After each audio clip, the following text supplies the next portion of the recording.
So let's take a given question. The question says two equally charged identical metal spheres A and B repel each other with a force F. The spheres are kept fixed with a distance r between them. A third identical but uncharged sphere C is brought in contact with A and then placed at the midpoint of the line joining A and B. The magnitude of the net electric force on C is option A F, option B 3F by 4, option C F by 2, option D F by 4.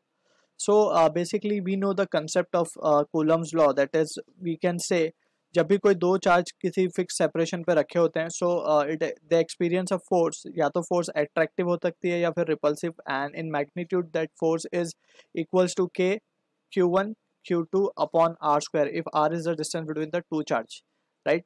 सो ये हो गया Coulomb's law का magnitude of force which act between the two charges. ठीक है, अब बात करते हैं कि एक important concept where many students gate confused, that is the conservation of charge, right. So let suppose करते हैं कि हमारे पास एक बॉडी है एंड इसके ऊपर जो इनिशियल है चार्ज वो है Q1.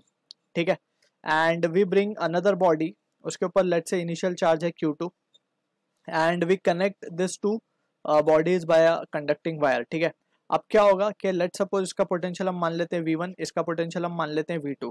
सो यहाँ पे वी कैन सी जब ये कनेक्ट होगा so there will be a charge distribution among the two sphere.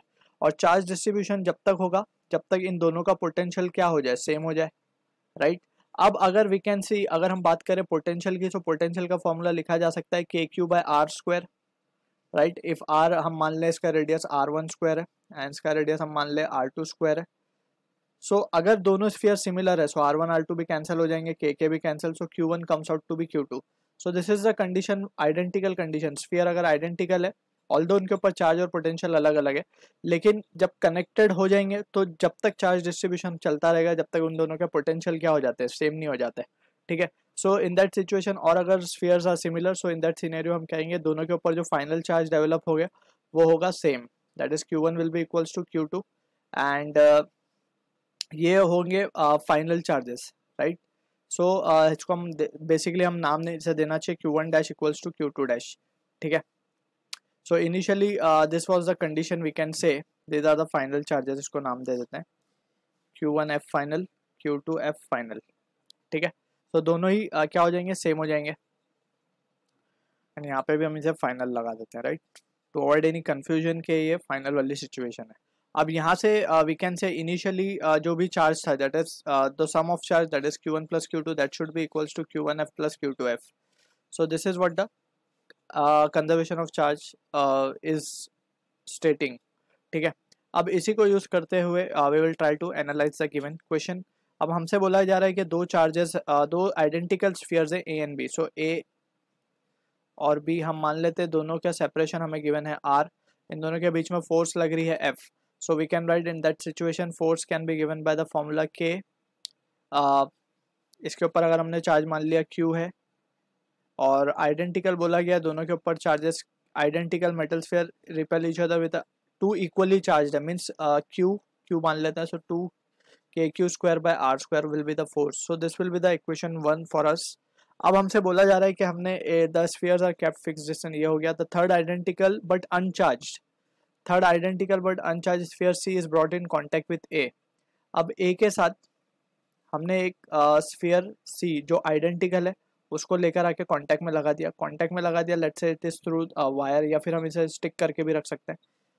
सो अब क्या होगा यहाँ पे, जैसे हमने डिस्कस किया जो भी दोनों पे चार्जेस होंगे फाइनल वो सेम हो जाएंगे. सो इनिशियली चार्ज कितना था A पे दैट इज Q और ये अनचार्ज था तो इस पे 0 था, तो total charge will be Q. अब यही Q दोनों में डिवाइड होगा that is Q on A and Q on B, Q on C, और दोनों को इक्वल होना पड़ेगा जैसे हमने यहाँ पे डिस्कस किया है. ठीक है, क्योंकि दोनों आइडेंटिकल है. So in that scenario we can say this will be Q/2 and this will be Q/2. ठीक है, अब A पे भी जो चार्ज है Q/2 हो गया और C पे भी अब Q/2 हो गया. अब हमसे बोला जा रहा है and then placed at the mid point, यानी कि अब हमने क्या किया, ये हमारा A था चार्ज, ये हमारा B था, B पे तो चार्ज Q है, A पे अब चार्ज Q/2 हो चुका है. अब हमने उसको मिड पॉइंट पे रख दिया है यानी बीच में रख दिया कहीं. ये डिस्टेंस R/2 हो गया, ये डिस्टेंस R/2 हो गया, ये है हमारा C, इसके ऊपर भी चार्ज कितना है Q/2 है.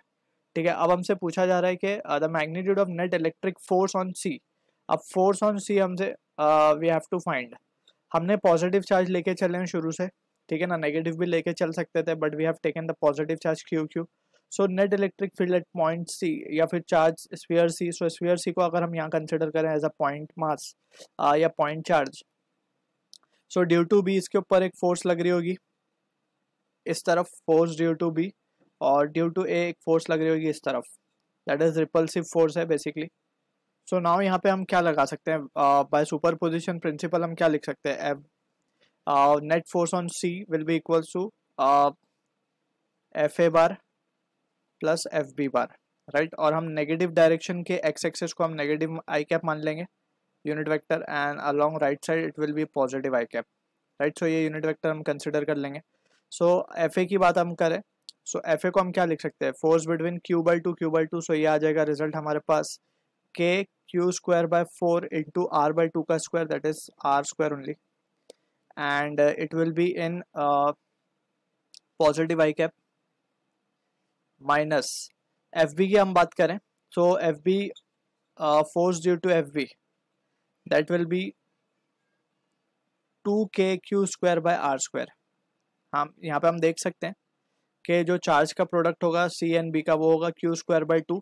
सो क्यू स्क्वायर बाई 2 नीचे आएगा और distance between them is R by 2. So R by 2 का square will be R square by 4. So एक आर स्क्वायर बाई 2 नीचे बचेगा. सो 2 हमने न्यूमरेटर में शिफ्ट कर दिया. Now on solving this we can say F C bar comes out to be, therefore we can say F C bar net will be equals to minus of K Q square by R square I cap, ठीक है. अब यहाँ से हम देख सकते हैं कि नेगेटिव आई कैप के डायरेक्शन में आ रहा है. So in terms of magnitude की अगर हम बात करें, so it will be nothing but it is F only, क्योंकि K Q square by K Q square upon R square is F from equation 1. So this is the answer to the question जो कि match होगा हमारा option A के साथ. I hope you understood the solution. All the best.